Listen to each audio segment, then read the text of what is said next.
నాయన్మార్ చరిత్ర. ఆయన సుందరార్. ఆయనకి పెట్టిన తమిళంలో పేరు నంబియారూరార్. నంబియారూరార్ అంటే కమలాలయ నాథుడు అని పేరిట. ఎందుకంటే ఈ తండ్రికి తిరువారూరు చాలా ప్రీతి, అందుకే తిరువారూరుకే కమలాలయం అని పేరు. ఆ శివుడి పేరు పెట్టుకున్నారు. అందుకే కమలాలయనాథుడు అని సంస్కృత ఉపమన్యువు చెప్పాడు. నంబియారూరార్ అని సెక్కిలార్ చెప్పాడు. నంబియారూరార్ అని పేరు. అతడు ఎంత అందగాడంటే అలాంటి అందగాళ్ళు ఆ రోజుల్లో ఎవరు లేరు. అందగాళ్ళు ఎందరో ఉండొచ్చు, కానీ ఇతడు అపురూపమైన ఏదో సౌందర్యం ఉంది. అంటే జన్మ రహస్యం ఏది ఉంది వెనకాల. రహస్యం కనుక ఎప్పటి నుంచి చెప్పద్దు, తర్వాత తెలుసుకుందాం. ఈయన జన్మ వెనకాల ఏదో గొప్ప రహస్యం ఉంది. అంత అందగాడండి. కాస్త కౌమార దశలో పిల్లలతో కలిసి ఆడుకుంటున్నాడు వీధిలో. అక్కడ ఆ ప్రాంతానికి రాజుగా ఉన్నటువంటి వాడు నరసింహయునయ్యర్.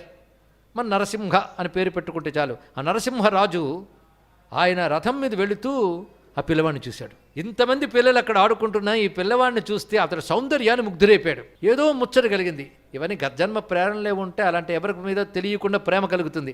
ఆ పిల్లవాడిని చూసి ఈ పిల్లవాడిని నా దగ్గర ఉంటే బాగుంటుంది అని ఆ తల్లిదండ్రులను అడిగి, నేను తీసుకెళ్ళిపోతాను పిల్లవాడిని, నాకు మీరు ఇతన్ని ఇవ్వండి, నేను పెంచుకుంటా, ప్రేమతో అడుగుతున్నాను.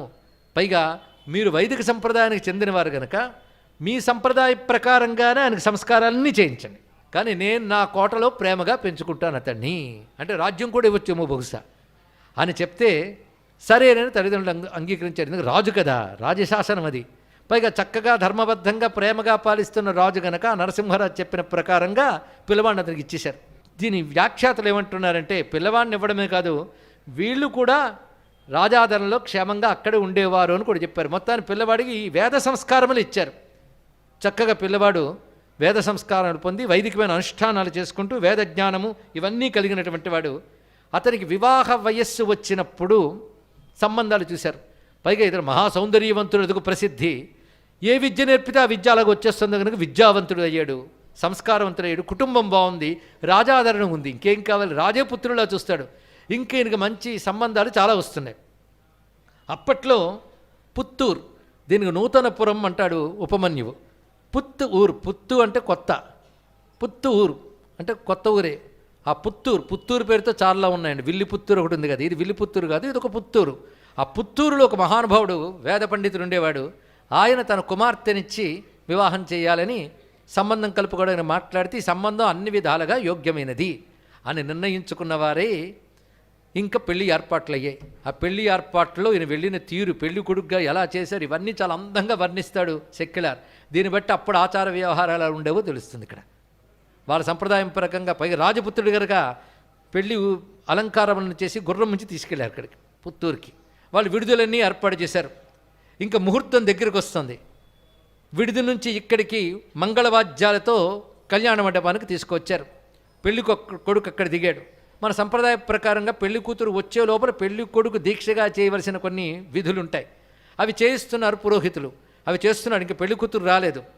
ఇంకా అటు ఇటు వారు బంధువులు, మిత్రులు, పరివారములన్నీ వచ్చున్నాయి. కిటకటలాడిపోతుంది అంతా కూడా. పైగా రాజు కూడా వచ్చాడు కదా, కనుక రాజపరివారములు వచ్చాయి. అంత రాజు వచ్చాడు కనుక చాలామంది వచ్చారు. మొత్తానికి అంత అందగాన్ని పెళ్ళికొడుకుగా చూడడంలో అందరూ మురిసిపోతూ అందరూ కూర్చున్నారండి. ఆ సమయంలో ఒక తెల్లని దబ్బపండు లాంటి ఛాయతో ఒక వృద్ధుడు వస్తున్నాడు. పైగా చేతిలో ఎలా వస్తుందంటే చేతిలో దర్భ కూర్చోపట్టుకుని మరొక చేతితో ఒక కర్ర పట్టుకుని ముడతల పని శరీరం అంటా కానీ వర్చస్సు, అద్భుతమైన వర్చస్సు.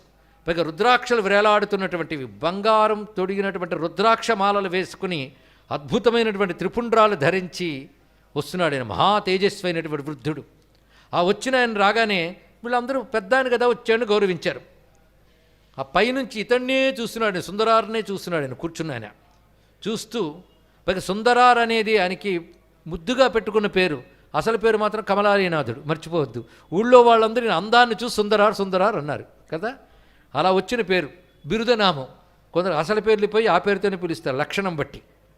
మా ఊర్లో ఒక పొడుగు ఆయన ఉన్నాడు, వాడు అసలు పొడుగు ఆయన కాదు, ఆయన పేరు ఇంకేదో ఉంటుంది. అలాగే ఈయన పేరు అందగాడు. ఎంత బాగుంది, ఈ పేరు తెచ్చుకోవడం కష్టంలేండి. సుందరార్ మొత్తానికి